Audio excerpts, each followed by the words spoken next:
What if you could walk into any room and instantly sense who's lying, who's hiding pain, who secretly admires you, and who's just wearing a mask?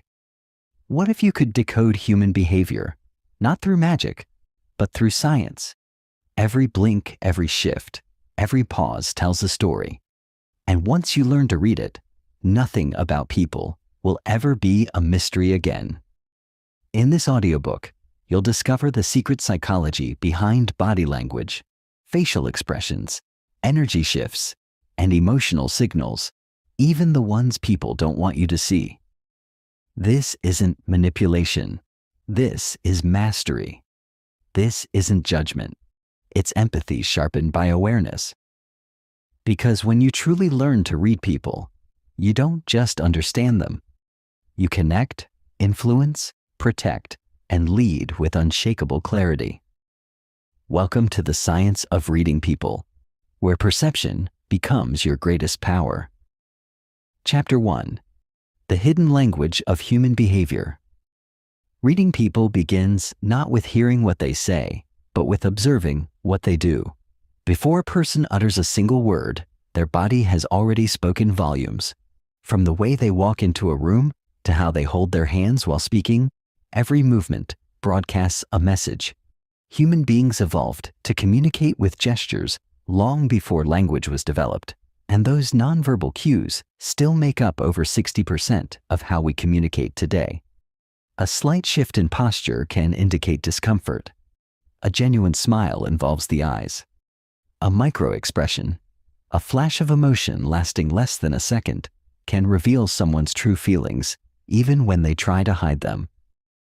FBI agents, psychologists, and behavioral analysts rely on this silent language to assess threats, understand motives, and uncover truths. For example, an FBI profiler watching a suspect doesn't just hear the answers. They watch for inconsistencies between words and actions. A man claiming confidence while fidgeting with his fingers or avoiding eye contact is broadcasting anxiety, not assurance. Learning to read people is not a gift reserved for professionals. It's a skill that can be trained. It starts by becoming hyper-aware of baselines. A baseline is a person's natural behavior under normal, non-stressful conditions. Once you understand how someone behaves when they're calm, any deviation, rapid blinking, shallow breathing, crossing arms, may indicate inner conflict or discomfort. It doesn't mean they're lying, but it does mean something has changed. Consider the handshake. A firm grip can signify confidence or control, while a limp one might indicate passivity or insecurity. Eye contact is equally telling. Too little might show shyness or deception, but too much can signal dominance or even aggression. The key is context. No gesture should be interpreted in isolation. Crossed arms might suggest defensiveness, or simply that the room is cold. Real mastery in reading people involves pattern recognition. Just like a chess master sees multiple moves ahead, a skilled observer notices the microshifts in energy, facial muscles, posture, and tone of voice. Take the example of mirroring. When people like each other or feel aligned, they subconsciously mimic each other's body language. This is rapport in action. When mirroring breaks, say one person leans back while the other leans forward, it could indicate a disconnect or disagreement. Facial expressions are the most universally understood cues. Psychologist Paul Ekman identified 7 universal emotions: happiness, sadness, anger, fear, surprise, disgust, and contempt, each with specific facial patterns. These expressions happen even across cultures, suggesting a biological foundation for emotional display. A furrowed brow, a curled lip, or widened eyes speak a language everyone understands instinctively, even if they don't realize it consciously. Reading people also means listening to how they speak. Their tone, rhythm, pitch, and pace add meaning beyond the words. A pause before answering may suggest hesitation. A raised pitch could indicate anxiety, and overcompensation with too much detail might be a sign of fabrication. But again, Patterns matter more than isolated signs. Behavioral leaks, those involuntary signals that slip through when someone is trying to control their image, often reveal the truth. They may clear their throat excessively, touch their face, or blink more rapidly. These are not proof of lying, but signs of stress, and they warrant deeper observation. To be a true people reader, you must also become a master of empathy. Understanding people is not about judgment, it's about awareness. The more you understand how emotions, experiences, and intentions shape human behavior, the more accurately you can interpret what you see. The science of reading people is part observation, part psychology, and part intuition trained through practice. It requires a curious mind, an observant eye, and the ability to listen deeply, not just to words, but to silences, hesitations, and gestures. As we move through the world, every interaction is a lesson, and every person is a book waiting to be read. Chapter 2. Decoding the face, emotions that cannot lie. The face is the ultimate truth teller. While words can be shaped, censored, and twisted, the face often betrays the real story. In less than a second, a person's facial muscles can reveal emotions they haven't even fully processed yet. These are called microexpressions, fleeting flashes of true emotion that bypass conscious control. A person may smile politely, but a brief downward pull at the corners of the mouth can signal sadness. They may nod in agreement, yet their eyebrows knit in a frown that suggests doubt. These contradictions between verbal and nonverbal cues are goldmines for anyone learning to read people. Understanding microexpressions begins with recognizing the 7 universal facial expressions, scientifically proven to be shared by all humans, regardless of culture or language. These are happiness, sadness, fear, anger, surprise, disgust, and contempt. Each has a unique configuration of facial muscles. Happiness involves the eyes crinkling at the corners, not just the upturned lips. Sadness pulls the inner corners of the eyebrows upward and may cause the lower lip to tremble. Fear widens the eyes and stretches the mouth horizontally. Anger lowers the eyebrows and flares the nostrils. Surprise raises the eyebrows and opens the mouth. Disgust scrunches the nose and raises the upper lip. Contempt appears as a one-sided lip raise. To train your eye to catch these signals, you must learn to slow down your observations and heighten your awareness. Imagine watching someone in slow motion. Their reaction when they receive bad news, their fleeting expression when their name is mentioned unexpectedly, or the tension that flickers across their face before they speak. These quick flashes are more reliable than rehearsed responses. In fact, many law enforcement agencies, security professionals, and intelligence officers are trained to detect these involuntary facial signs because they often reveal more than interrogations ever could. But everyday people can also learn this skill. The secret lies in mindful observation. Begin with noticing symmetry. Genuine emotions are usually symmetrical. A genuine smile, called a Duchenne smile, engages both sides of the face and reaches the eyes. A forced smile usually involves only the mouth. The eyes remain flat, lacking the sparkle of true happiness. Another powerful cue is the eyebrow flash. When people greet someone they like or are interested in, they often quickly raise their eyebrows for a split second. It's a nonverbal welcome signal, one that can be used to gauge attraction or social comfort. Conversely, a sudden tightening around the eyes or a clenching of the jaw might indicate suppressed anger or anxiety. Another valuable clue lies in the eyes themselves. While the old saying claims the eyes are the window to the soul, in reality, they're windows to the nervous system. When people feel aroused, whether due to attraction, fear, or stress, their pupils dilate. When they're focused or hostile, their gaze becomes fixed and narrow. Rapid blinking may suggest anxiety, while staring too long can be interpreted as aggression or control. Understanding these subtleties allows you to get ahead in conversations and negotiations. For instance, if you propose an idea in a meeting and a colleague's smile is tight and doesn't reach their eyes, their micro-expression of contempt or skepticism may mean hidden opposition, even if they say, "Sounds good." The face also tells stories about comfort zones. When someone hears something uncomfortable, they might involuntarily touch their face, the nose, ears, mouth, or cheeks. These are self-soothing gestures rooted in the nervous system's fight or flight response. It's the body's unconscious way of calming itself under stress. These face-touching habits are not inherently dishonest, but in context, such as during questioning, negotiation, or storytelling, they can serve as behavioral red flags. To master the art of reading faces, it's not enough to memorize expressions.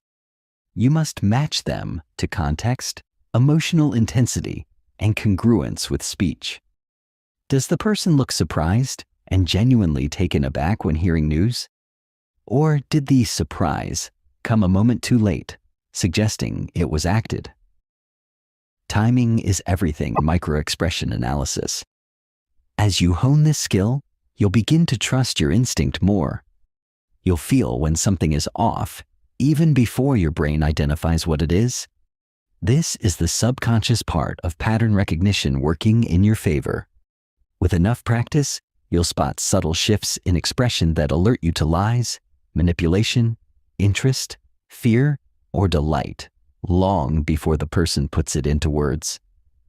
Reading faces is not just about spotting lies. It's about gaining insight. It's about connecting deeper with people and understanding what they feel but don't say. It's about becoming emotionally intelligent, socially aware, and perceptive.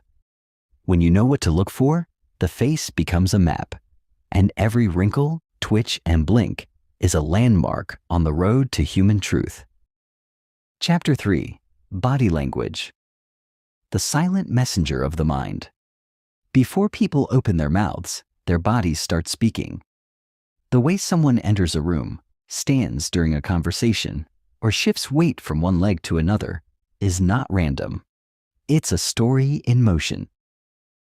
Body language is the most ancient and honest form of communication, rooted in evolution and refined by survival.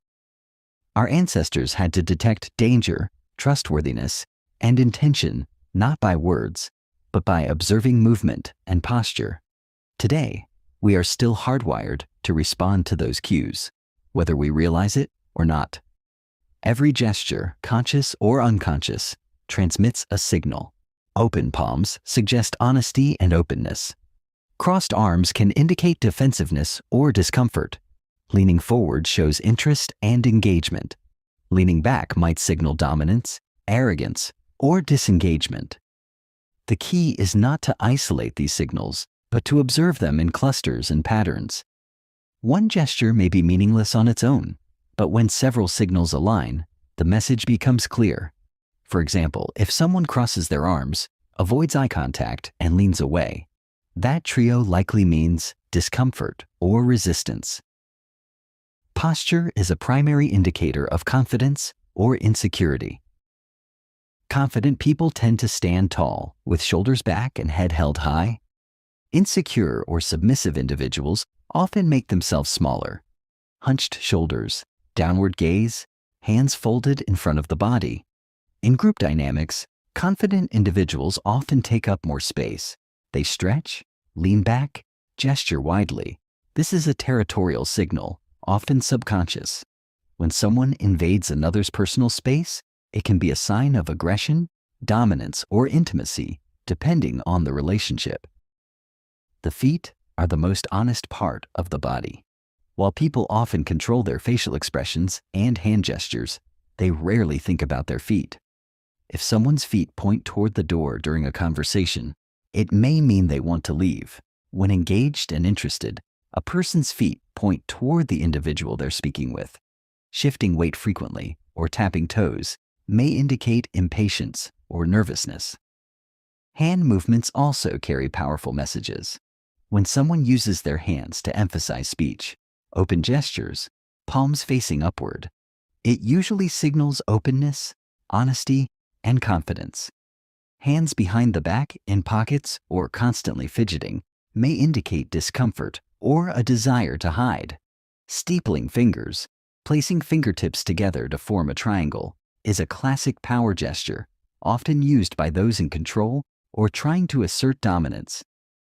Touching the neck or rubbing the back of the neck is a classic self-soothing signal, often indicating uncertainty or stress. Scratching the head can mean confusion or searching for the right words. Wrists exposed during conversation often signal vulnerability or openness. Clenched fists, on the other hand, suggest tension or suppressed frustration. Mirroring, when someone subconsciously mimics another person's posture, gestures, or speech pattern, is a powerful indicator of connection and rapport. When people like or respect each other, they mirror each other naturally. This is the body's way of saying, "We're in sync." If someone suddenly stops mirroring, it can be a sign that the connection has broken or discomfort has arisen. Proxemics, the study of personal space, is another key element. Different cultures have different norms, but in general, the closer someone stands, the more intimate or aggressive the interaction. In most cases, people maintain about 18 to 24 inches of personal space with strangers. Standing closer may indicate familiarity, affection, or dominance, while stepping back may signal withdrawal or discomfort. You must also be aware of pacifying behaviors, actions that people use to calm themselves when they feel anxious, guilty, or uncertain. These include rubbing the palms, playing with jewelry, smoothing clothes, or repetitive touching of objects. These gestures help relieve internal tension and often occur when someone is under stress, hiding something, or uncertain about what they're saying. The key to mastering body language is not just to notice it, but to observe deviations from normal behavior. Every person has their baseline, how they act when relaxed. When their behavior suddenly changes, even slightly, it signals a shift in emotion or thought. A normally calm person who starts fidgeting may be nervous. A usually expressive speaker who suddenly becomes stiff may be hiding something. These deviations are where the truth hides. Context matters. Crossed arms in a cold room don't mean defensiveness. Tapping feet during a long meeting could be simple boredom, but when these behaviors appear in emotionally charged conversations or high-stakes scenarios, they become valuable data. Reading body language is not about making instant judgments. It's about developing a deeper awareness. It trains you to slow down, observe carefully, and connect more honestly. With enough practice, you'll walk into any room and feel the emotional temperature without a word being said. You'll recognize who's lying, who's nervous, who's in control, and who's pretending. This ability is more than power. It's empathy, precision, and emotional intelligence in motion. Chapter 4. The voice behind the words, a decoding vocal cues. Words are powerful, but how they are spoken often reveals more than what they actually say. The tone, pitch, pace, volume, and rhythm of a voice create a secondary layer of communication that can either reinforce or contradict the message. The science of reading people includes learning to listen between the lines, hearing not just what is being said, but how it's being said. This is called paralanguage, and it plays a critical role in human connection and deception detection. Tone is the emotional flavor of speech. It colors every word and gives insight into the speaker's feelings. A flat tone might suggest boredom or detachment, while a warm, upbeat tone often indicates friendliness and enthusiasm. When someone says, "I'm fine," but their tone is sharp or their pitch is tense, they're not fine. They're hiding discomfort. Skilled listeners catch the mismatch between words and emotions in the tone, not just the sentences. Pitch refers to how high or low a voice sounds. Under stress, most people's pitch rises because the vocal cords tighten. This is why people often sound shrill or strained when nervous or lying. A sudden change in pitch, especially at key moments in a conversation, may signal emotional spikes like anxiety or fear. Lower pitches, especially when consistent and calm, are generally perceived as confident and trustworthy, though forced deepening of the voice may come off as manipulative. The pace of speech also reveals important information. People who speak quickly may be excited, nervous, or trying to rush past a topic. Those who speak unusually slowly may be choosing their words carefully or deliberately hiding information. Rapid speech filled with unnecessary details can indicate anxiety or even deception, especially when it feels like the speaker is trying to convince rather than simply tell. Volume is another vocal giveaway. People naturally raise their voice when emotional, angry, defensive, enthusiastic. A sudden drop in volume can indicate shame, sadness, or secrecy. Whispered words in a normal conversation might suggest something the speaker wants to keep hidden. People who consistently speak louder than necessary may be trying to assert dominance or mask insecurity. Those who speak too softly might be afraid of confrontation or lack confidence. Rhythm and pauses are where hidden truths often live. A well-placed pause can convey confidence and control, giving weight to the words that follow. But a poorly timed pause, especially after a question, is often a sign of hesitation or mental scrambling. When someone hesitates before answering a simple question or repeats the question before replying, they may be buying time to construct a believable lie. Listen also for speech disfluencies. Fillers like, you know, like, and I mean. These are normal in everyday speech, but a sudden increase in disfluencies can signal nervousness or deception. The more someone tries to sound natural while concealing something, the more their verbal flow becomes uneven. The human brain struggles to multitask when lying. It must invent, suppress truth, and monitor reactions at the same time, which often results in vocal leakage. Another subtle indicator is voice crackling or throat clearing.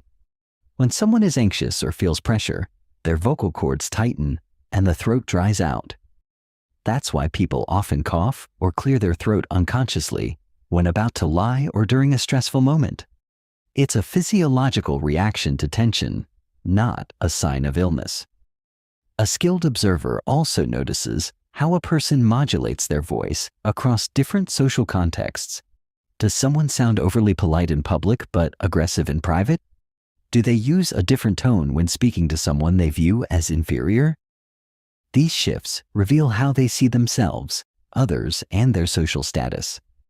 Speech patterns also reveal dominance or submission. Dominant speakers often interrupt, speak longer, and use assertive, commanding tones. Submissive speakers may use qualifying language like maybe, I think, kind of, or ask questions instead of making statements.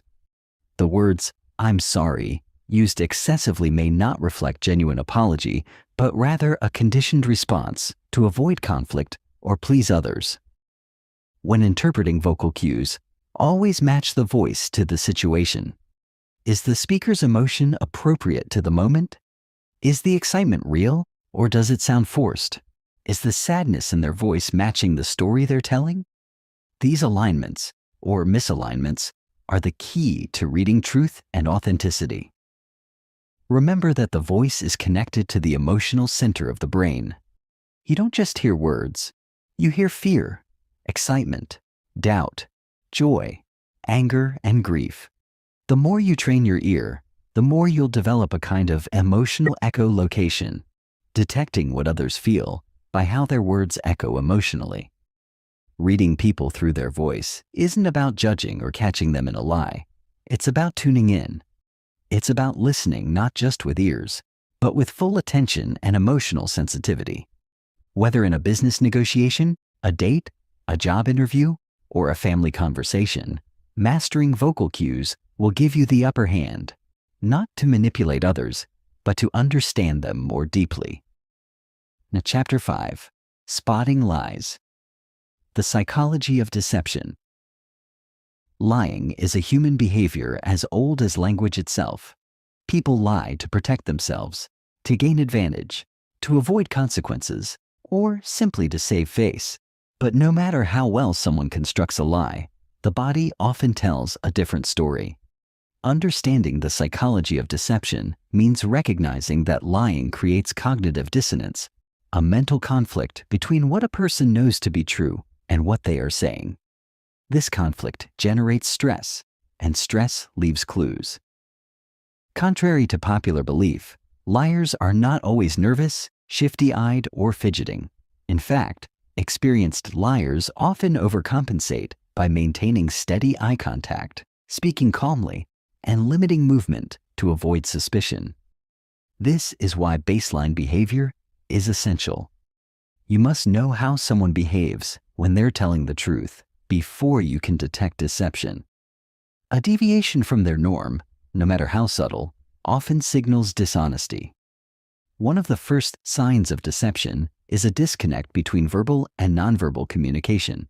A person may say, "I'm confident in that decision," while their body shrinks, eyes dart, or hands tremble. These mismatches are called leakage, the emotional truth slipping through physical cues. A lie puts pressure on the brain, which must simultaneously invent a story, suppress the truth, monitor body language, and gauge the listener's reaction. That overload often leads to behavioral slips. Timing is a critical element. A truthful reaction is immediate because it's rooted in memory. A deceptive answer often comes with a slight delay, while the mind constructs a plausible story. If someone repeats your question before answering or pauses longer than usual, they may be stalling for time to build a lie. Liars also tend to distance themselves from the lie by avoiding personal pronouns. Instead of saying, "I didn't take the money," they might say, "The money wasn't taken by me." This distancing language is a subconscious attempt to remove ownership of the false statement. They may also use overly formal language in an attempt to sound credible or calm. Another common pattern is excessive detail. Truth is simple. Lies are complicated. Liars often add unnecessary information to sound convincing, but these extra details can appear rehearsed or forced. When someone gives a long, winding explanation for a simple question, they might be hiding something. Voice changes are another clue. A person may speak in a higher pitch due to stress, or their voice might crack when emotions betray them. A liar's tone often fluctuates awkwardly, trying to appear calm, but failing to mask the tension beneath. Hesitations, fillers like or and throat clearing are also common under the pressure of deception. Watch the hands. Truthful people tend to use natural gestures that complement their speech. Deceptive people may restrict their movements out of fear they'll give something away. Alternatively, their hands may show agitation, wringing, rubbing, touching the face, or hiding behind objects. Hand-to-face movements, especially around the nose, mouth, or neck, are classic anxiety indicators often associated with lying. Facial expressions also betray lies. A fake smile lacks the subtle crinkle around the eyes. A smirk may flash before someone tells a lie, especially if they think they're getting away with something. Microexpressions, those fleeting flashes of real emotion, often contradict the spoken words. For instance, someone might say, "I'm not upset," while a microexpression of anger flashes across their face. Liars often mirror less. When two people are in sync, they naturally mirror each other's gestures and posture. But someone hiding the truth may withdraw, break mirroring patterns, or create artificial distance to feel less vulnerable. They might cross their arms, lean back, or angle their body away, subtle signs of psychological withdrawal. Sometimes, people overassert their honesty, saying things like, "To be honest with you," or "I swear to God." These qualifiers are red flags. Truth rarely needs reinforcement. The need to insist on truthfulness can indicate inner doubt. One of the most powerful indicators of deception is incongruence. That's when the tone, facial expression, and body language don't match the content of speech. A person claiming to be calm but showing physical signs of tension is likely hiding something. This incongruence creates a gut feeling in observers, a sense that something doesn't feel right. However, it's critical to remember, no single behavior proves deception. All clues must be interpreted in context and compared to the individual's baseline. A nervous person isn't necessarily lying. An introvert may avoid eye contact, even when telling the truth. Cultural differences also play a huge role in expression and posture. To effectively spot lies, you must become an emotionally neutral observer. Set aside personal bias. Don't accuse, just observe. Ask the same question multiple ways. Watch for story inconsistencies. Listen more than you speak. Give silent space. Liars often rush to fill it. Truthful people stick to their original story. Liars revise as needed. In high-stakes environments like law enforcement or interrogation, professionals use a method called cognitive interviewing, where the subject is asked to recall events in reverse order or describe details from different sensory angles. This increases mental load, making it harder for liars to maintain their story. In everyday life, learning to spot lies can protect you from manipulation, fraud, and emotional harm. But it's also a path to deeper authenticity. When you understand the stress that lying causes and the signs it leaves behind, you become more honest yourself, more aware, and more connected to truth. Chapter 6: Personality Patterns. Understanding the core of human behavior. Every person you meet has a unique personality blueprint, a combination of traits, tendencies, and preferences that shape how they think, feel, and act. To read people accurately, you must look beyond temporary emotions and into deeper behavioral patterns. While body language, facial expressions, and vocal cues reveal what a person is feeling in the moment, personality reveals why they feel and act that way.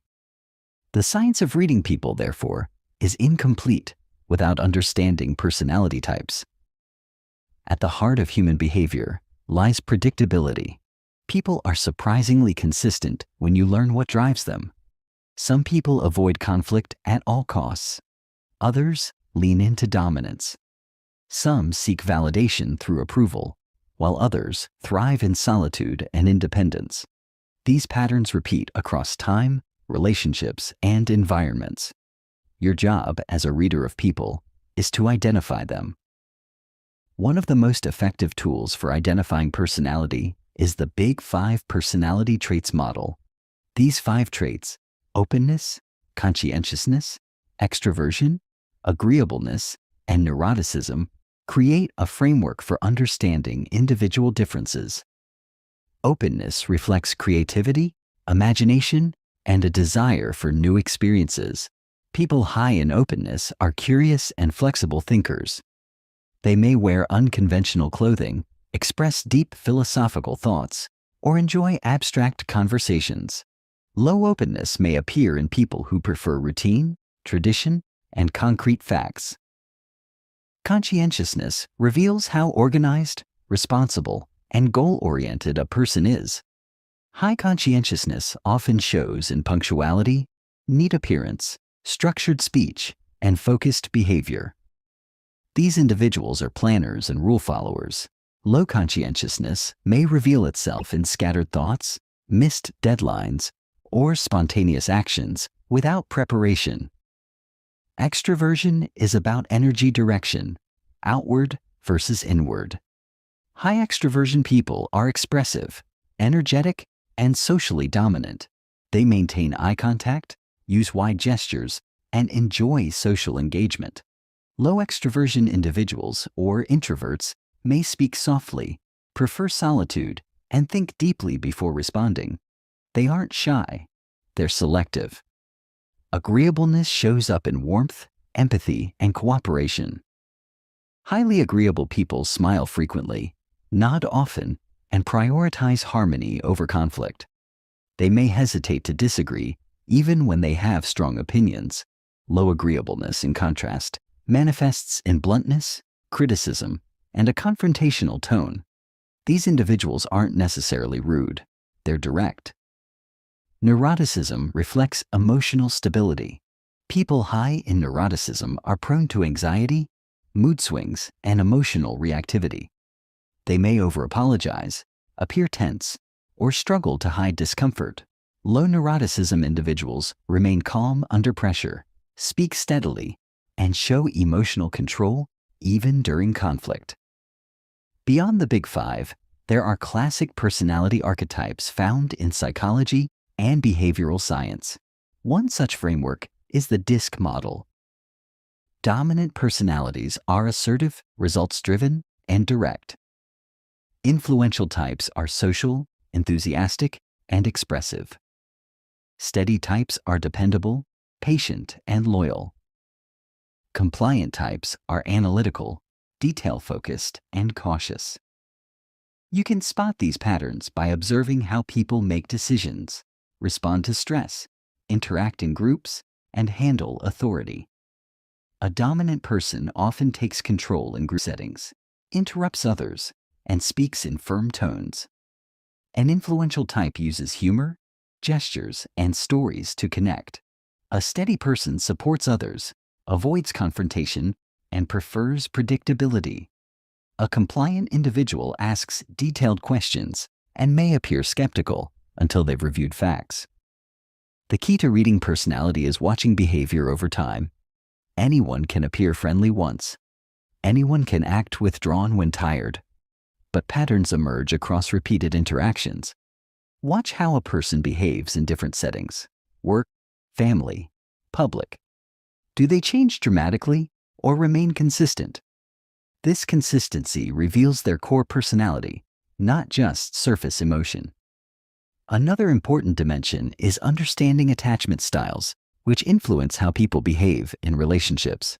Secure individuals show open body language, relaxed eye contact, and emotional availability.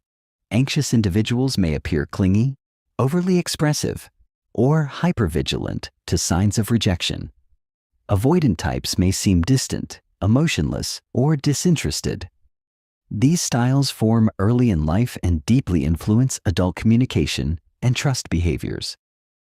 Personality traits also determine how people process conflict. Some confront, others avoid. Some seek resolution, others seek to win. The way someone argues, listens, apologizes, or justifies their actions can tell you volumes about their personality. You can also learn a lot by observing how people handle change. Do they resist it, embrace it, or fear it? Openness to change often reflects adaptability and emotional intelligence. Resistance, while not inherently bad, can signal fear-based thinking or high need for control. Understanding personality doesn't mean putting people in boxes. It means identifying tendencies. The more you observe someone, the more you begin to predict their responses. This gives you a huge advantage in relationships, negotiations, leadership, and persuasion. You know how to speak their language, appeal to their motives, and navigate their fears. When you learn to read personality, you're no longer surprised by human behavior. You understand that people are consistent, even in their inconsistencies. Their emotional outbursts, passive-aggressive comments, avoidance, or need for approval all stem from patterns deeply wired into their personality. And when you recognize those patterns, you unlock a deeper level of influence, connection, and clarity. You stop reacting to behavior and start anticipating it. You stop judging people by one moment and start understanding them over time. Chapter 7. Situational Awareness. Reading the room before the person. Before you can accurately read an individual, you must first read the environment they're in. This is called situational awareness, and it's a foundational principle in behavioral analysis, law enforcement, military intelligence, and interpersonal communication. Every person behaves differently depending on the context, their surroundings, who's watching, what's at stake, and what power dynamics are at play. To truly understand people, you must first understand the situation they're responding to. Imagine observing someone at a job interview, then at home with friends, then at a funeral. The same person will display radically different behaviors, tones, gestures, and postures in each setting, not because they are inconsistent, but because they are adapting to different environments. Skilled people readers know that human behavior doesn't exist in a vacuum. It's reactive, fluid, and shaped by context. Situational awareness begins with scanning environment. Where is the power located in the room? Who is dominant and who is submissive? Who is being watched and who is trying to blend in? These questions help you decode not just the person, but their role in the social system.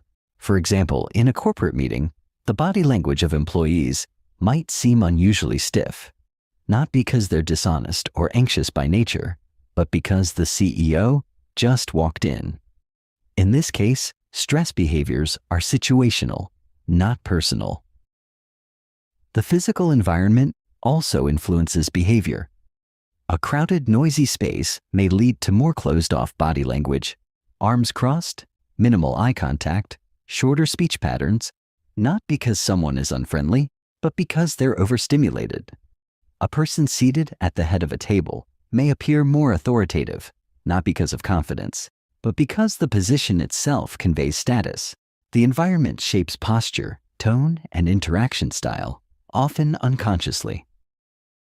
Understanding context helps prevent misinterpretation. A person checking their phone repeatedly might not be disinterested. They may be awaiting an urgent call. Someone pacing nervously before a presentation isn't necessarily lying or insecure.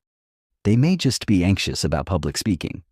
Without context, these behaviors could be easily misunderstood. Next, observe group dynamics. People behave differently when alone versus in a crowd. In a group, people are more likely to conform, suppress emotions, or perform for approval. In private, they're often more honest and relaxed.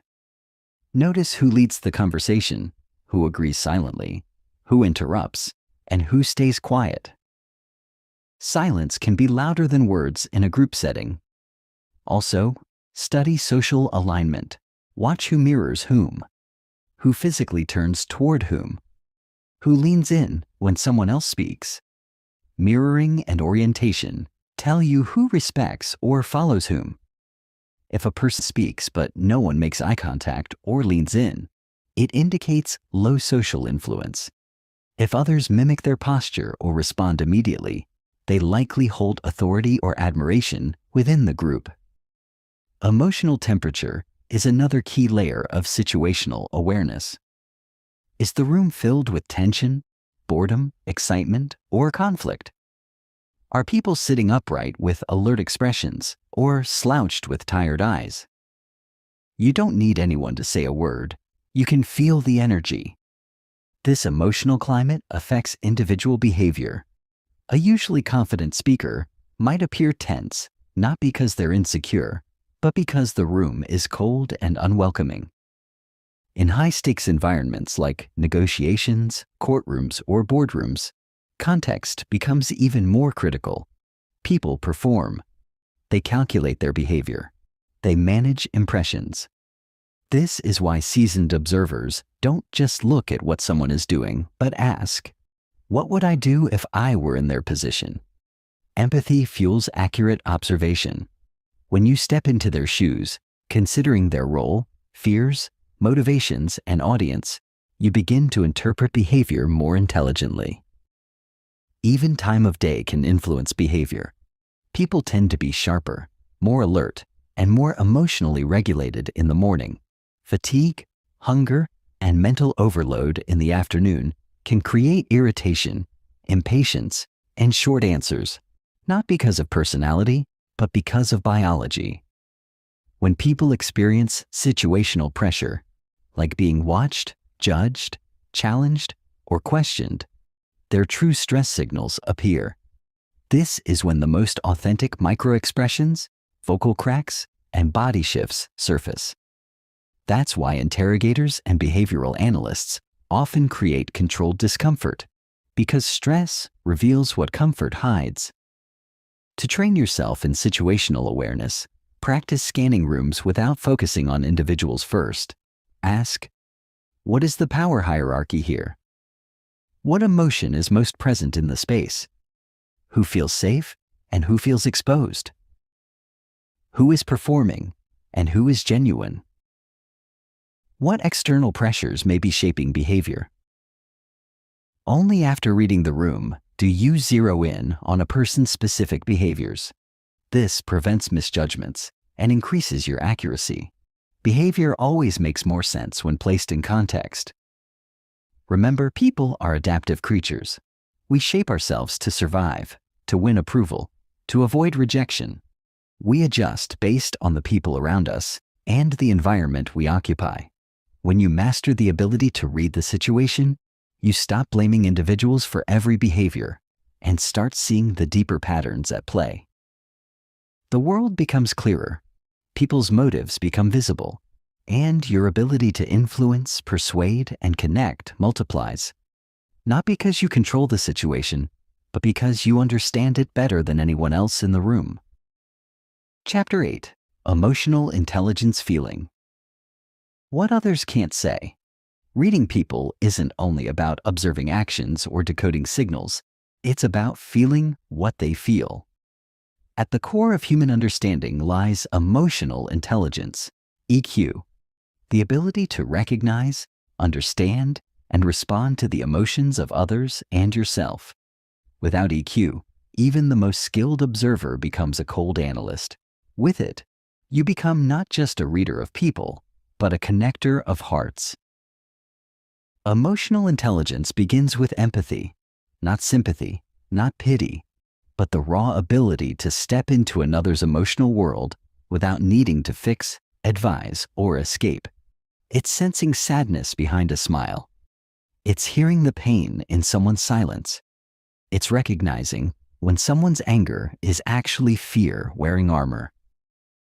To read people emotionally, you must first become aware of your own emotional state. If you're angry, tired, or distracted, your interpretation of others will be distorted. Your emotional lens colors your perception. That's why emotionally intelligent observers pause to regulate themselves before judging anyone else. When you meet someone, their emotional energy speaks before their words. Are they radiating calm or buzzing with anxiety? Are their shoulders relaxed or tense? Is their voice flat or emotionally loaded? These subtle signs are emotional cues, and people with high EQ detect them instantly.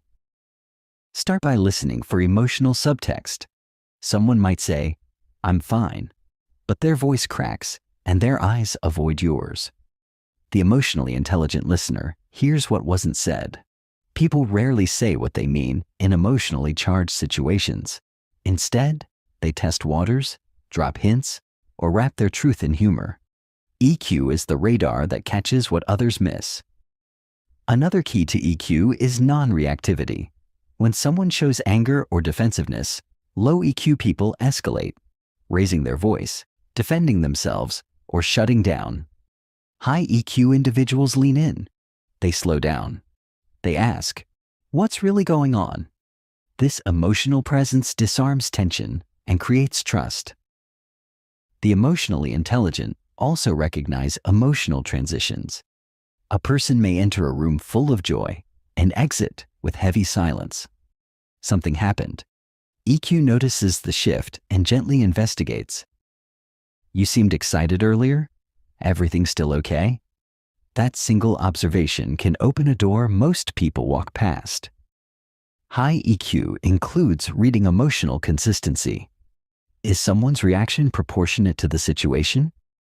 If they explode over a small inconvenience, the emotion likely has deeper roots. EQ sees the layers behind reactions. A joke that provokes tears. A compliment that causes someone to freeze. These are moments when unspoken trauma or insecurity surfaces, and EQ doesn't ignore them. In romantic relationships, emotional intelligence is gold. It allows partners to comfort, validate, and mirror each other's feelings, strengthening bonds. A partner with high EQ knows when space is needed, when to ask questions, and when to simply be there in silence. They recognize micro-reactions, subtle eye movements, breath shifts, or hand squeezes that reveal a partner's mood without a single word. In leadership, EQ transforms authority into inspiration. Emotionally intelligent leaders don't just give orders. They read the emotional atmosphere of their teams. They can tell when morale is low, when tension brews, when someone is disengaged. They address the emotional root, not just the symptom. This builds loyalty, trust, and resilience in teams. In social settings, EQ shows up as emotional mirroring and calibration. You match the other person's tone, energy, and pace, not to manipulate, but to show understanding. If someone speaks slowly and softly, and you respond loudly and fast, it creates friction. High EQ senses this mismatch and adjusts. This is why charismatic people feel in tune with everyone. They are emotionally agile. But EQ is not about emotional flooding. It's not feeling everything so deeply that you lose control. It's about emotional regulation, knowing how to hold your emotions without suppressing or dumping them. It's noticing that you're irritated, but choosing to respond calmly. It's recognizing sadness without needing to collapse. To build your emotional intelligence, practice active listening. Don't interrupt. Don't plan your response. Just absorb. Ask reflective questions. How did that make you feel? Instead of, why did you do that? Notice emotional patterns. How people react when stressed, praised, challenged. Stay present. Put the phone down. Maintain eye contact. Give full attention. Validate emotions. That sounds frustrating goes further than, don't worry about it. Emotionally intelligent people don't rush to fix others. They create space for others to feel safe in their truth. They're not perfect, but they are present. They know that every person is carrying invisible burdens, and they approach others with curiosity rather than assumption. Reading emotions is not weakness, it's strength. It's the ability to connect across barriers, calm storms before they erupt, and understand people so well that they don't have to explain themselves. It's knowing when someone is hurting, even when they smile. When you master emotional intelligence, you don't just read people. You feel them. You honor them. And in return, people trust you, follow you, open up to you, because they sense that you truly see them. Chapter 9. Intuition. Trusting the inner signal. Sometimes, before the brain can name it, the body already knows it. You walk into a room and feel something is off. You meet someone and instantly feel uneasy or deeply drawn. These moments are not magic. They are your intuition at work, quietly gathering clues, comparing patterns, and alerting you before logic catches up. In the science of reading people, intuition is the bridge between experience and awareness. Intuition is often misunderstood. People think it's guesswork or emotion. But real intuition is the sum of thousands of subtle observations, processed so quickly and subconsciously that it feels like instinct. It's your brain recognizing patterns it has seen before, even if you can't articulate them. Think of a skilled poker player who folds before the final card, not because of the math, but because something in the opponent's face, hand tremor, or change in breathing gave them a signal. Or the therapist who senses their client isn't telling the whole truth, not because of words, but because their energy shifted. This is expert intuition, built from exposure, experience, and emotional sensitivity. To develop your own intuition, you must first quiet the noise. Intuition cannot compete with overthinking, constant distractions, or emotional reactivity. It thrives in stillness. When your mind is calm, you begin to feel more. You begin to notice more. Start by paying attention to your gut reactions. The human stomach has a complex system of neurons, often called the second brain. When something feels wrong, when your stomach tightens, your breath shortens, your skin tingles, don't ignore it. Your body is reacting to something your conscious mind hasn't caught yet. This is especially powerful in people-reading situations. For example, you might meet someone who says all the right things, but your gut tightens every time they speak. That's your intuition picking up on subtle dissonance, something in their smile that doesn't reach the eyes, something too rehearsed in their tone, something off in their body alignment. When words and energy don't match, intuition alerts you. However, intuition is not always right, and it's only as accurate as the experiences you feed it. That's why you must pair it with observation and reflection. After a social interaction, ask yourself, what did I feel? When did that feeling begin? What triggered it? Was I right in the end? The more you reflect, the more you calibrate your inner compass. With time, you'll begin to distinguish between intuition and bias. Bias comes from fear, trauma, or assumption. Intuition comes from presence, truth, and emotional intelligence. Bias judges. Intuition senses. Another key part of intuition is energetic awareness. Every person gives off a unique emotional vibration. Some feel warm, others feel cold. Some feel chaotic, others calm. You don't need to touch or hear someone to sense their presence. You feel it when they walk in. Intuitive readers are not just watching the surface, they're tuning into the emotional frequency underneath. You can strengthen this gift through meditation, mindfulness, and emotional clarity. The clearer you are inside, the more accurate your perceptions become. Chaos within blocks clarity without. Also pay attention to dreams, symbols, and flashes of insight. The subconscious mind continues processing information long after you've left a conversation. Sometimes the truth about someone you met earlier will surface in a dream. Sometimes you'll remember something odd they said hours later.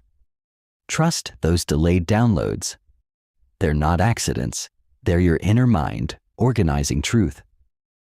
Many of the world's greatest leaders, negotiators, detectives, and therapists rely heavily on intuition. They walk into rooms and read the air. They sense lies before hearing them.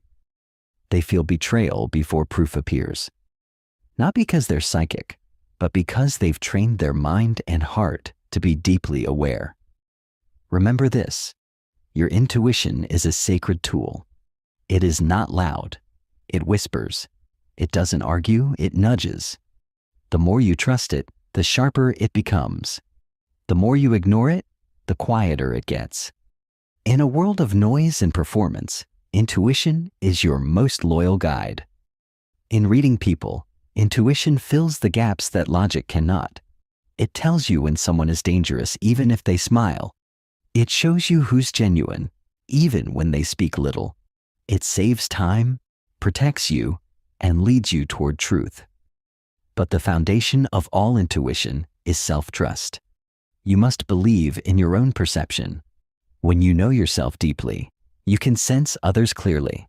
You no longer second-guess every feeling. You let it guide you. And in doing so, you move through life not just observing people, but truly knowing them. Chapter 10. Microexpressions. The truth hidden in a flash. Human beings are expressive creatures, but sometimes our faces reveal more than we intend to. Long before we speak, our emotions show up in tiny flashes across our face, barely visible but incredibly revealing. These are called microexpressions, and they are among the most reliable signs of what someone is truly feeling inside, even when they try to hide it. Mastering microexpressions is like learning to read the emotional truth beneath the mask. A microexpression is a brief, involuntary facial expression that occurs when a person either deliberately or unconsciously conceals an emotion. These expressions typically last between 1/25th to 1/5 of a second. Too fast for the untrained eye, but instantly caught by someone who knows what to look for. They occur universally, regardless of culture, language, or background. Psychologist Dr. Paul Ekman, one of the pioneers in facial expression research, identified 7 universal emotions that appear across all human faces, regardless of race or culture. Happiness, sadness, anger, fear, surprise, disgust, and contempt. These emotions show up in predictable facial movements, even if a person is trying not to reveal them. Here's how to spot them. 1. Happiness. Look for crow's feet, wrinkles near the eyes, cheeks raised, and a genuine eye squint. Fake smiles only move the mouth. Real smiles involve the entire face. If someone is smiling with only their lips, but their eyes remain tense or flat, the happiness is probably feigned. 2. Sadness. Brows are drawn upward and inward. The corners of the lips are pulled down slightly, and the eyelids may droop. Sadness often softens the entire face, and it may come with slower movements or a lowered gaze. 3. Anger. Eyebrows lower and pull together, eyes glare or narrow, lips tighten or press together. Anger creates tension in the entire face. Even a flash of this, followed by a polite tone, may indicate suppressed frustration. 4. Fear. Eyebrows raise and pull together, upper eyelids raise and mouth opens slightly. Fear is often visible in the eyes first.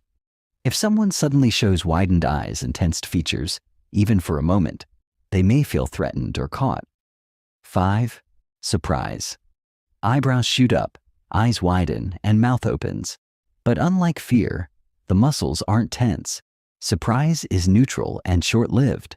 If someone maintains a surprised look too long, it may be fake or exaggerated. 6. Disgust. The upper lip raises, the nose wrinkles, and the eyebrows lower slightly. Disgust is often associated with physical repulsion. If someone sees or hears something they find offensive or unpleasant, this expression may flash across their face even before they speak. 7. Contempt. A subtle, one-sided mouth raise. This is a complex emotion, part superiority, part dislike. Contempt is particularly dangerous in relationships and negotiations because it indicates judgment, dismissal, or disdain. The power of microexpressions lies in their uncontrollability. While someone can rehearse their words and posture, microexpressions betray their raw emotions. This is especially useful in high-stakes conversations, job interviews, interrogations, sales pitches, or relationships where people often conceal what they truly feel. Training your eye to detect microexpressions takes practice. You must learn to watch the whole face, not just the eyes or lips. Instead of staring, let your gaze be soft and relaxed. Often, you'll feel a change before you consciously recognize what shifted. That momentary twitch in the brow, that sudden flicker of tension, it's the truth leaking out. Here are a few practical tips to sharpen your skill. Watch muted videos of conversations, then guess the emotions before hearing the sound. Replay real-life interactions in your memory. What did you feel during someone's reaction? Use a mirror to practice making the expressions yourself. Feeling them helps you recognize them. Record and slow down videos to observe facial shifts frame by frame. Microexpressions often appear during moments of emotional intensity, when someone is accused, challenged, surprised, or when they're telling a lie.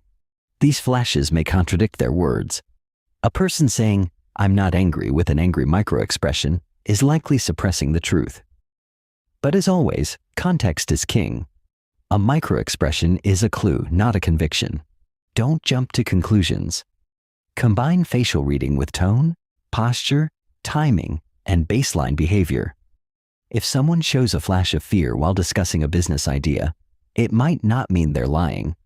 It could mean they're insecure or unsure. Your goal is not judgment, but understanding. Microexpression mastery gives you a sixth sense in communication. It lets you feel what others won't admit. It empowers you to detect insincerity, sense vulnerability, and respond with greater empathy or strategy. You become more persuasive, more intuitive, and more human. When you learn to see the flicker behind the smile, the tightening jaw during praise, the momentary sadness in someone's eyes, you're no longer just reading people. You're connecting with what's real. Chapter 11. Spotting Manipulators. How to detect hidden agendas.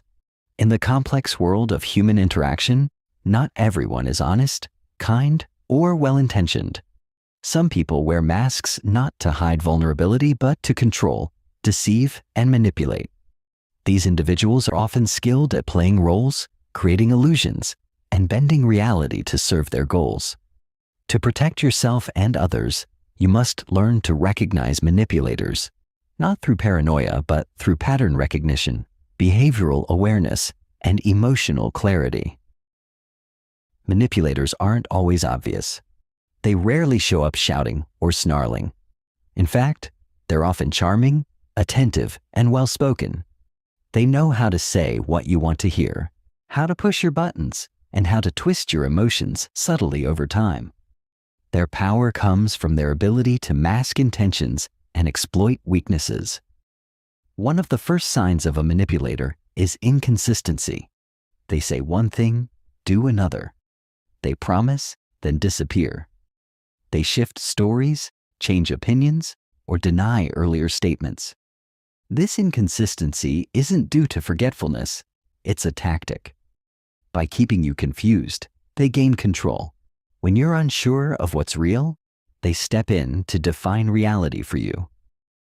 Manipulators often use flattery as a weapon. They compliment you not to uplift, but to disarm.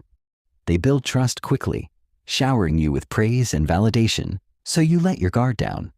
Then, once they have emotional leverage, they begin to take. If someone seems too interested, too quickly, if their admiration feels excessive or rehearsed, pause and examine their intent.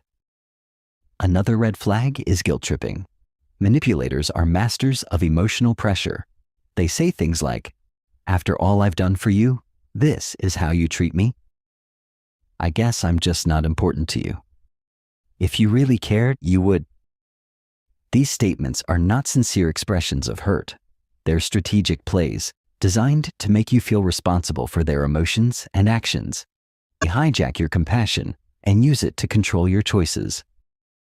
Also beware of gaslighting.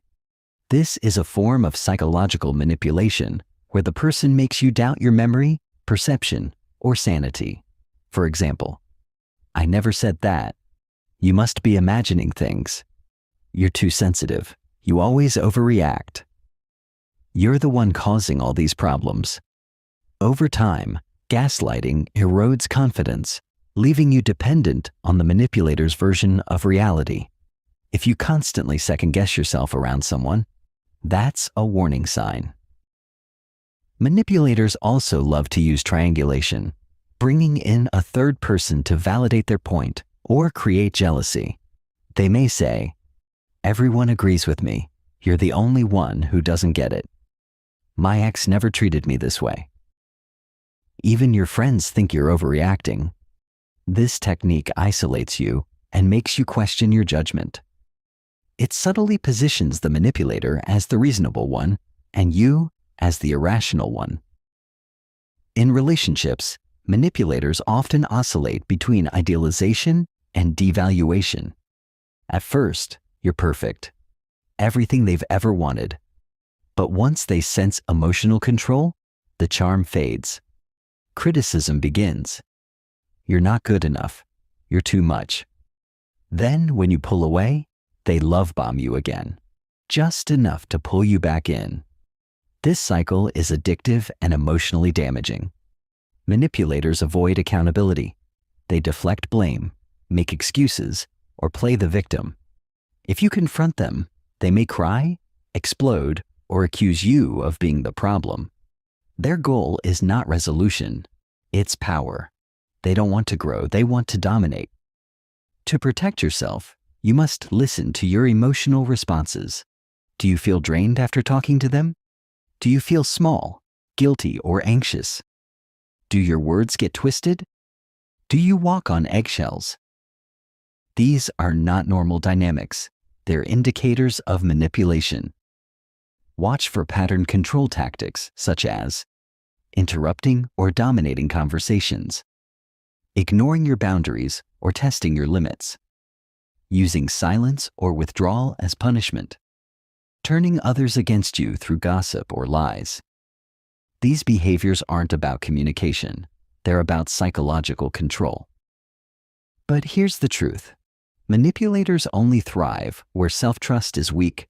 The more you trust your gut, set clear boundaries, and value your emotional reality, the less power they have over you. Here's how to protect yourself. Name the behavior. Don't rationalize or excuse it. Say, "This is manipulation." Set boundaries early. "I'm not okay with this. That's not how I remember it." Limit access. You don't owe manipulators your time, energy, or explanations. Don't get pulled into proving your truth. Let your clarity be enough. Surround yourself with grounded people who help you see clearly. The best defense against manipulators is emotional intelligence combined with self-worth. When you trust yourself deeply, they can't distort your reality. When you know your values, they can't shake your confidence. When you recognize their tactics, their power fades. Remember, the goal is not to become cold or suspicious. It's to become discerning. You can still be kind, compassionate, and open-hearted, just not naive. You can read the room, sense hidden motives, and walk away when necessary. That's not cruelty. That's wisdom. Chapter 12. Body clusters. The power of patterns, not just pieces. Most people make the mistake of interpreting body language in isolation. They see crossed arms and assume someone is defensive. They spot a smile and assume someone is happy. But in truth, single gestures mean little unless you understand the broader body cluster, a combination of cues that appear together and reinforce the same message. Reading people accurately requires recognizing these clusters, not cherry-picking individual signs. A body cluster is a group of nonverbal behaviors that, when observed together, tell a consistent emotional or psychological story. Like a musical chord, it's not one note, but several playing in harmony that create meaning. When gestures, posture, facial expression, and tone align, the message is clear. When they clash, something's hidden. Let's begin with an example. Imagine a person with their arms crossed, but they're smiling, leaning in slightly and making strong eye contact. Are they closed off? Probably not. The crossed arms may simply be a comfort posture. But if that same person also leans away, avoids eye contact, and keeps their feet pointed toward the exit, now we have a defensive cluster. Understanding clusters allows you to avoid misinterpretation and make more confident judgments. Below are some of the most common body language clusters and what they typically signify. Cluster: openness and engagement, uncrossed arms and legs, leaning slightly forward, relaxed shoulders, head tilted slightly to the side, open palms or exposed wrists. Consistent eye contact, meaning this cluster shows receptiveness, trust, and interest. The person is physically and psychologically open to connection or conversation. Cluster: defensiveness or withdrawal, crossed arms and or legs, leaning back or angling body away, minimal or broken eye contact, tightly pressed lips, tense facial muscles, shoulders slightly raised, meaning the person may feel unsafe, criticized, or emotionally distant. They are either closing off emotionally or protecting themselves from perceived threat. Cluster: dominance and authority, standing tall with feet shoulder-width apart, hands on hips or behind the back, chin slightly lifted, slow, deliberate movements, steady eye contact without blinking, invading physical space, meaning this shows confidence, control, and sometimes aggression. It's common in leaders, managers, or individuals asserting status in a social hierarchy. Cluster, nervousness and deception, fidgeting with hands, hair, or objects, frequent self-touch, neck, face, mouth, sudden changes in breathing, avoidance of eye contact or unnatural overcompensation, inconsistent gestures with speech, swallowing or clearing the throat, meaning these behaviors suggest inner conflict, anxiety, or dishonesty. Remember, context is key. Nervousness can also stem from social discomfort or fear, not just lying. Cluster, attraction and affection, mirroring posture and speech, feet and torso pointed directly at the person, dilated pupils, frequent smiling or laughing, hair preening or adjusting clothes, light touches on arm, hand, back, meaning these signs indicate warmth, romantic interest, or emotional connection. The body naturally aligns with those we're drawn to. Cluster, boredom or disinterest, glancing around the room, tapping fingers or feet, looking at phone or watch, slouched posture, leaning away from the speaker, blank or tired facial expression, meaning this signals disengagement. The person is physically present, but mentally elsewhere. Their body is already leaving the interaction. Cluster stress or inner conflict, rubbing forehead, temples, or eyes, rapid blinking or eye darting, shoulders tight and hunched, jaw clenching or teeth grinding, inconsistent breathing patterns, forced smiles or laughter, meaning these signs often show someone is mentally overwhelmed or emotionally conflicted. It's the body's way of releasing pressure or seeking comfort. When analyzing clusters, remember 3 core principles. Context is everything. A single gesture like arm crossing may mean defensiveness in one scenario, but comfort in another. Always consider the situation, emotional tone, and relationship dynamics. Baseline behavior matters. If someone always taps their fingers or avoids eye contact, it might just be their natural rhythm, not a red flag. What matters is deviation from their normal. Watch for synchronization.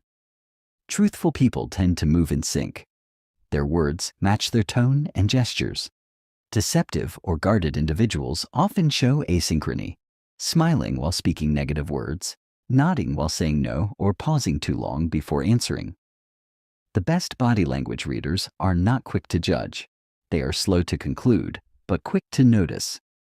They gather clues over time, patiently piecing together behavior patterns until the message becomes clear. Reading body clusters gives you the power to decode truth beneath words, identify emotional states early, and respond with emotional intelligence. You begin to sense when someone needs space, when they're open to deeper conversation, or when they're uncomfortable and trying to hide it. You also become more aware of your own body clusters. You realize what signals you send when you're anxious, disinterested, or joyful. This self-awareness allows you to communicate more clearly, reduce misunderstandings, and build deeper rapport. In the end, reading people is not about memorizing gestures. It's about tuning into harmony or disharmony in the orchestra of behavior. It's about listening to the unspoken symphony of emotions, movements, energy, and intention. Chapter 13. Building Trust Through Observation. From Reader to Connector. Reading people is not just a skill for interrogation rooms or negotiation tables. It's a gateway to deeper human connection. When you understand people, when you see them clearly beneath the layers, they feel it, they sense it. And this builds something rare in our fast, distracted world: trust. Trust isn't given freely. It's earned. Slowly, silently, through consistent presence, genuine curiosity, and unspoken understanding. The science of reading people, when used with empathy, becomes the art of making people feel safe, seen, and respected. So how do you turn your skills of observation into real trust? The first step is non-judgmental awareness. When someone senses they're being watched to be judged, they close up. But when they feel they're being noticed with kindness, with openness, with no agenda, they open like a flower in sunlight. People don't want to be fixed. They want to be felt. They want to be accepted, even in their confusion, their fear, their messiness. Your job is not to diagnose or control. Your job is to be a mirror that reflects without distortion. When you read someone with neutrality, they lean in. They begin to trust. Next comes emotional attunement. This is the ability to adjust your energy to meet someone where they are. If someone is sad, you don't rush them with cheerfulness. If they're excited, you don't weigh them down with seriousness. You match their rhythm, not to imitate, but to respect their emotional space. This tuning in is subtle, powerful, and instantly builds trust. Trust also forms through consistency of observation. When someone sees that you remember details about them, what they said, how they reacted, what they value, they feel important. They feel held in your attention. And attention is love in action. For example, if a colleague once shared their anxiety about public speaking, and weeks later you ask, "How did your presentation go?" That moment tells them, "I see you. I remember. You matter." This creates a bond far deeper than small talk ever could. Another way to build trust through people reading is to respond to what's unspoken. If someone is visibly tense but says, "I'm okay," gently asking, "You sure? I noticed you seemed a bit off today," can open the door. When you name what others hide, with care and zero pressure, you give them permission to drop the mask. But timing matters. You must choose the right moment. In a crowd, in public, people often won't share. But one-on-one, in safety, they will. Observation builds trust best in quiet moments. After the meeting, during the walk, on the drive home when walls are lower and masks slip. There's also the trust that comes from letting people reveal themselves over time. Skilled readers are patient. They don't push. They observe, wait, and allow truth to unfold. When people feel you're not rushing to categorize or expose them, they relax. They reveal more. Trust deepens. Trust also grows when you mirror vulnerability. When you share something real about yourself, something human, not polished or rehearsed, you invite others to do the same. It tells them, this is a safe space for truth. People open up to those who risk opening up first. It's important to understand that building trust doesn't mean always agreeing. Sometimes trust is built in gentle challenge, in calling out a lie with love, in questioning a pattern you notice, in refusing to enable self-deception. If done with respect and care, this strengthens the bond, not breaks it. Here's the key. People trust those who both see clearly and care deeply. If you see but don't care, you become cold and clinical. If you care but don't see, you become naive and easily manipulated. But when you combine perception with compassion, your presence becomes medicine. To become a connector, ask yourself daily, did I make anyone feel truly seen today? Did I notice something others missed? Did I reflect someone's truth without judgment? Did I use my observations to understand, not control? Trust isn't built in grand gestures. It's built in eye contact, held a second longer. In remembering someone's name, in asking follow-up questions, in hearing the pause behind their words, in saying, "I noticed." These small acts of attunement are the bricks that build lasting human bridges. When you master the science of reading people, you don't become manipulative. You become magnetic. People want to be around you because they feel safe. They don't know why exactly, but they feel lighter, freer, more themselves. That's because you're doing what few people do, truly paying attention. And in a world full of noise, the one who listens, deeply, silently, sincerely, will always be the one others trust. Chapter 14. The Art of Calibration. Adjusting your approach. Based on what you see, reading people is only half the power. The other half lies in what you do with what you see. That's where calibration comes in. Calibration means adjusting your words, your energy, your timing, and your behavior based on the signals others are giving you. It's the ability to respond, not react, in a way that builds connection, avoids friction, and influences others effectively. Think of it this way. Reading people gives you the data, but calibration is the response strategy. A great communicator doesn't just notice someone is closed off. They shift their tone to become more gentle, back off slightly, or change topics. A persuasive leader doesn't push harder when they sense resistance. They pause, ask questions, and move sideways instead of forward. Calibration is the difference between being right and being effective. Start with presence. To calibrate well, you must stay present. You can't be in your head planning your next line. You have to feel the room, notice micro-reactions in real time, and adjust quickly. A slight frown, a shoulder pullback, a delayed nod. These subtle signs tell you when to pivot. If you miss them, you bulldoze the conversation. Great calibrators are watchers first, speakers second. Observe the feedback loop. Every time you speak or act, you get feedback. Facial expression, body language, tone shift, energy level. Are they leaning in or pulling away? Laughing or silent? Responding with warmth or going cold? These cues help you know if your approach is working. If your joke lands flat, calibrate. If your advice triggers defensiveness, recalibrate. If your question sparks curiosity, lean in deeper.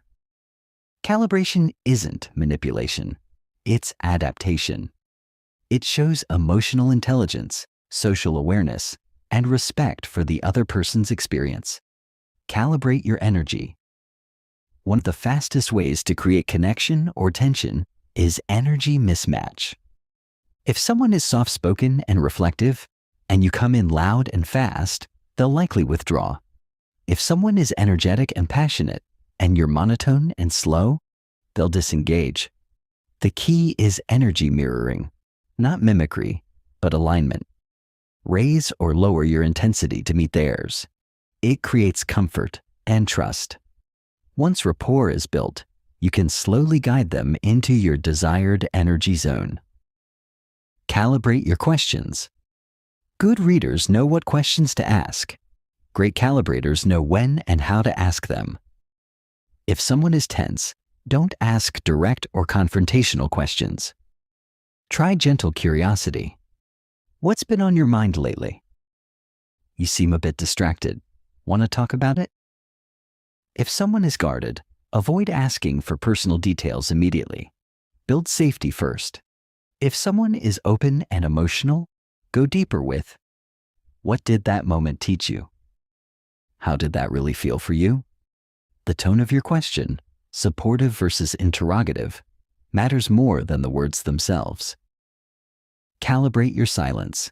Silence is a tool. In emotionally intense moments, speaking too soon can shut someone down. A well-timed pause allows others to gather their thoughts, feel safe, and go deeper.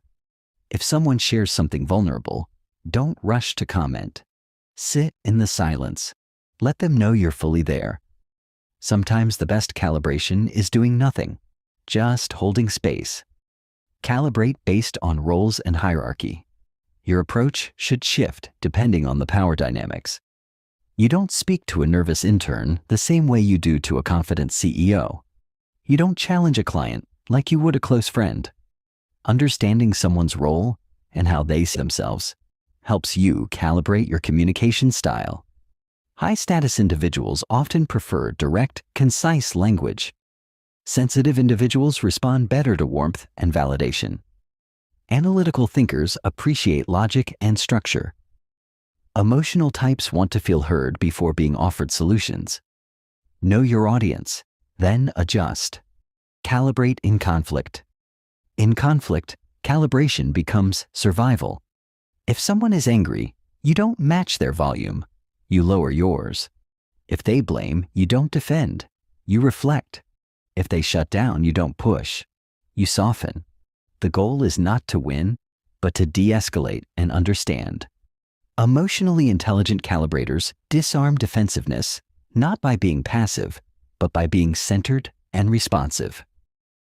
Calibrate your boundaries. Calibration also means knowing when not to adjust. Some people will try to pull you into their chaos, guilt you into over-explaining, or dominate your time. In these cases, the best calibration is firm boundaries with calm delivery. I hear you, but I'm not available right now. Let's talk about this when we've both had time to think. I'm not comfortable with that approach. You don't have to match someone's chaos to honor their emotions. Calibration as influence. When done with integrity, calibration becomes a superpower of influence. You guide conversations, resolve tension, spark connection, and make people feel deeply understood, all without forcing, faking, or dominating.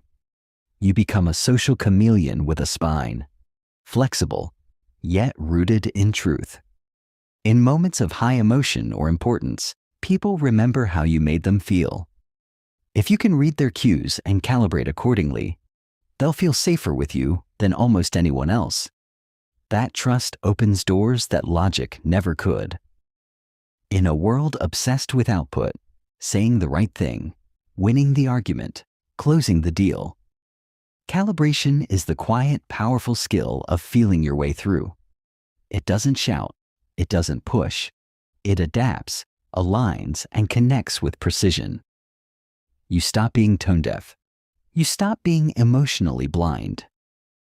You become the person people feel heard by, safe with, and drawn to. Chapter 15. The Master Reader. Becoming a mirror, not a mask.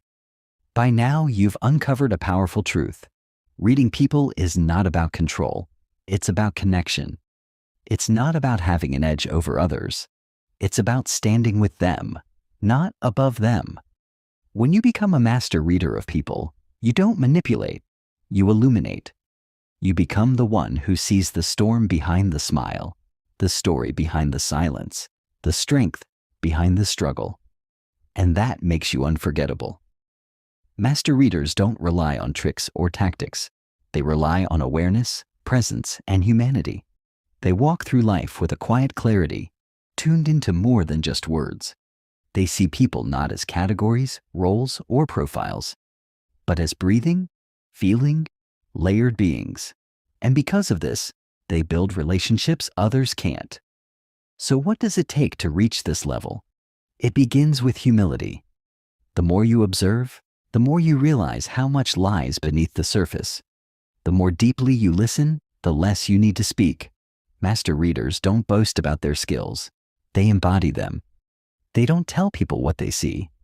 They reflect it subtly in how they respond, how they make people feel, how they show up. They've developed unshakable inner calm. Their emotions don't spill over and cloud their perception. They've learned to pause, breathe, notice. They can feel someone's anger without absorbing it. They can sense deceit without becoming cynical. They can witness pain without rushing to fix it. A master reader has emotional boundaries. They know where others end and they begin. They can sit with someone's chaos without losing their own center. They can offer space, not solutions. They ask better questions. They listen for what isn't said. And they trust their instincts because their instincts are well-trained, tested, and aligned with truth. They understand that every person is a walking story, a collection of moments, memories, fears, and hopes. And their job is not to decode someone as if they're a puzzle, but to witness them without agenda. That witnessing is rare. Most people walk through life unseen. When you truly see someone, you give them a kind of healing they didn't even know they needed. Master readers see beneath behavior. They understand that rudeness often hides insecurity, that perfectionism often masks fear of not being enough, that anger often protects deep grief, and that silence is not emptiness. It's often overwhelmed emotion. They don't react to behavior. They respond to what's behind it. They also know when to speak and when to remain silent. Sometimes, the most powerful response is a nod, a presence, a mirror. They aren't driven by ego. They don't need to show off what they see, because they've learned that when you understand people deeply, your actions speak louder than your interpretations. The master reader is also a master of self-awareness. They know that their own biases, wounds, and emotions shape how they see others. So they do the inner work. They question their assumptions. They reflect on their reactions. They strive to stay clean in their lens so their perception is accurate, not distorted. And most importantly, they never stop learning. Every person is a new chapter, a new variation, a new combination of patterns. They remain curious, humble, evolving. They never assume they've figured someone out, because they know that people are not equations. They are oceans, always shifting, always deeper than expected. To become a master reader, practice the following every day. Be present in every interaction, even brief ones. Watch not just what people say, but how they say it. Observe without trying to solve. Listen without needing to respond. Reflect on your own emotional responses. What are they telling you? Trust your gut, but test it. Verify your instincts with patience and curiosity. See everyone, yes, everyone, as worthy of your attention and respect. Because here's the real secret. The greatest readers of people are the ones who make others feel seen, not analyzed, not diagnosed, seen, understood, held.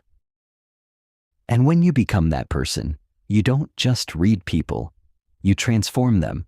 You become the mirror in which they recognize themselves, the stillness that calms their storm, the rare soul who listens when no one else does. That is the gift of reading people. That is the legacy you leave, not by what you say, but by what you see.